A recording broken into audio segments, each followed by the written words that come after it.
If all this were not enough, in that new interview with the New York Times, the president also comes to the very strong defense of Bill O'Reilly of Fox News, who has now, according to a long story over the weekend in the New York Times, settled several sexual harassment lawsuits for many millions of dollars. Let me read a sentence from what the president said.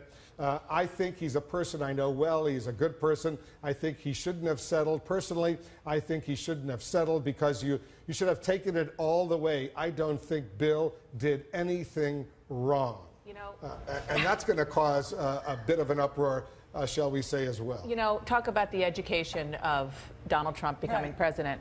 Don't talk about Bill O'Reilly and a sexual harassment suit or suits when you know nothing about the context and the content of what those suits are.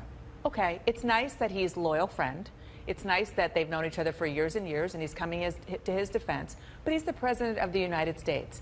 And to say that, no matter how nice he's been, is completely inappropriate. Yeah, for the president of the United States, Gloria, to say, I don't think Bill did anything based on wrong. nothing. Yeah, based on nothing.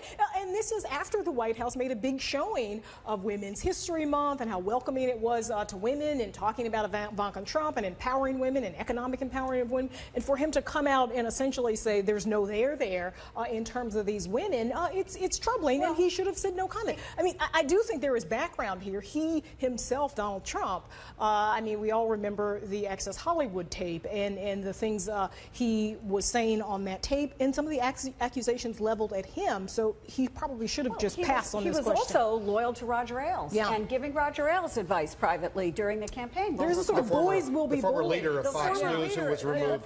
I mean, I am sure that the aides who were in that room were not happy when he weighed in on They probably got physically nauseous. Probably, right.